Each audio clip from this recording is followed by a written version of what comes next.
everybody, it's Fox. Welcome back to my channel, and it has been a little bit since I have actually said the introduction to this channel, but today I am dressed as Sylvie, our favorite Loki variant, or at least my favorite Loki variant. She is amazing. Even if she isn't confirmed to be a Loki, I don't care. I love her so much, and that is why I'm going to be showing you guys today how I made this Sylvie crown that is right atop my head. And let me take this hood down because I'm getting really hot. So things have changed a little bit over here in Fox land, and I have completely changed my DragonCon lineup. I know in a couple of my previous videos on planning a cosplay, I was talking about bringing a Liara to Sony cosplay to DragonCon. However, after I went to the Black Widow premiere 2 weeks ago, it was so hot. I think it was like 103 degrees, and we were literally outside for maybe 30 minutes, and I was over it. I was too hot, and I didn't even have a wig on, and I was just like, you know what?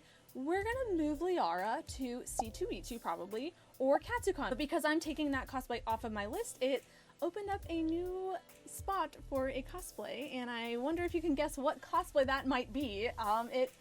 It is Sylvie from Loki, because I absolutely love her. I love her character so much. There are so many reasons why I love her, and I could go into those in another video, but I'm not going to do that and bore you, because you all came here to see how I did this and how I made this crown, and it was actually a very easy project. I 3D printed it like I do a lot of things on this channel. Even if you don't have a 3D printer, if you stay on the sacred timeline of this YouTube video, that means stay until the end, I am actually giving away a raw 3D printed Sylvie crown that you could potentially win. But yeah, I will start on with the video for you guys. To start off this project, I am printing out my 3D file, and I got my specific file from Villainous Prop Shops on Etsy, and I'll make sure to link it down in the description below for you guys. This worked out totally fine, and this also has the version that has both horns, so you're kind of getting two files for the price of one. Now, once everything is printed out, it's time to get rid of all of those supports on there. If you're wondering why these supports are not coming off as easily as ones in my previous videos, there's a reason for that, and the reason is I decided to mess with my support settings and I didn't like it, and these were just an absolute nightmare to take off. I don't remember what I exactly changed. All I remember is that I went right back into Cura and I removed it and I set it back to what I normally have. So yeah, that's why they're taking forever to get off. Those supports were like embedded into this filament. And in order to get all that off, I'm just taking my wood burning tool or soldering iron and I'm lightly running it over all of the bits that are, you know, a little bit too stuck on there, just to kind of like melt it all down. Just be careful when you do this, because I actually did burn myself right there. So just kind of like put it down on the table and be a little bit more careful than I was.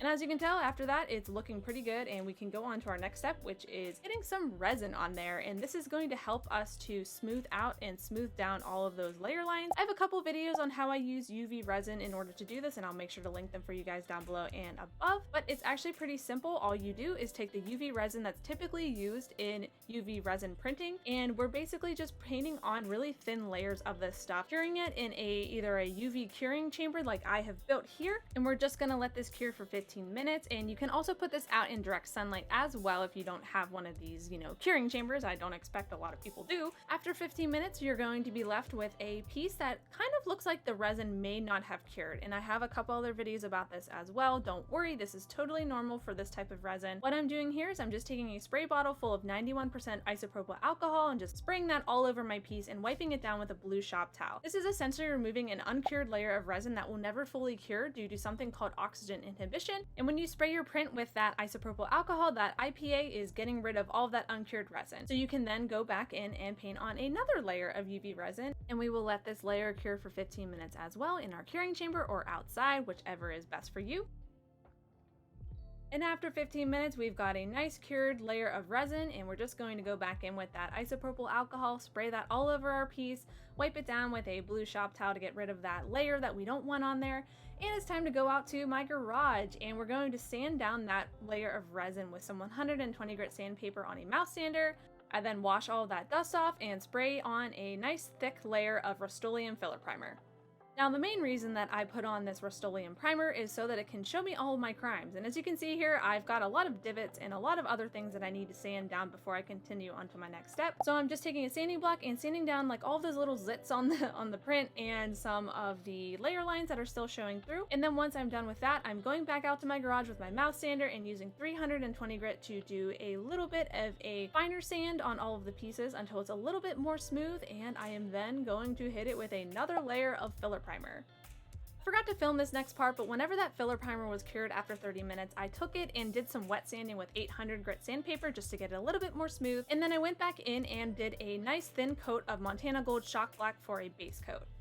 For my paint job, I'm just using some Vallejo game color in polished gold, and I'm going to be basically stippling this onto my piece because I want it to look a little bit hammered. I don't want it to look entirely smooth and shiny, and this I think will give it a nicer, kind of more realistic weathered look in the long run. So what I'm doing here is just kind of patting it all over my piece, and here's what it looks like with the first layer done. I'm then taking two Vallejo game colors in bright bronze and hammered copper, mixing them together, and then I am just doing the same kind of technique and patting this all over the headpiece. Now I'm not trying to make this layer opaque, I'm just doing this in like spots where I think like dirt would collect. It's really going to serve as a mid-tone layer. So once we're done with that layer, I'm just going to go back in over top with some more of that polished gold, and as you can see, it kind of just gives a little bit more dimension than just straight gold would give us. And our final step, and to make this crown look like it's really been through multiple timelines, we're going to do some weathering on it. To do this, we're just going to take some oil paints. I'm taking a black oil paint here and some naphtha and mixing it together in a small cup. I then take my paintbrush and pat the mixture all over my headpiece, concentrating on the spots that grime and grease would naturally get stuck into. It does look scary to add this much paint on top, but don't worry because once we've got enough on there, we're going to take a blue shop towel, soak that shop towel into some naphtha, and dab away the excess paint from our piece. I learned this technique from Off Earth LLC, whose channel I'll link down below, but it's a really effective way to create realistic dirt and grime on a piece. And the best part is you can add multiple layers of colors if you like. I did about 3 to 4 layers with adding the mixture on and dabbing it away to get this level of grossness that you see here on my headpiece.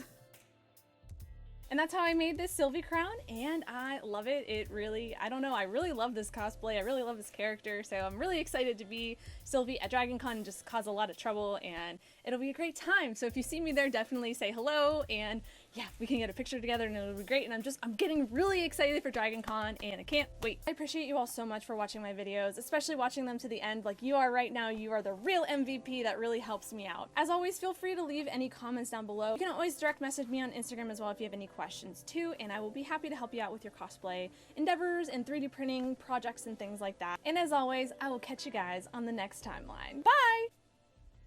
You can probably see like a little bit of black because I didn't seal it yet. I'm the queen of the succubi. My name is Lilith. I'm from Diablo 4 or Diablo 3. Yeah. Ah! And it works out. I almost dropped it. And it gets better because they saw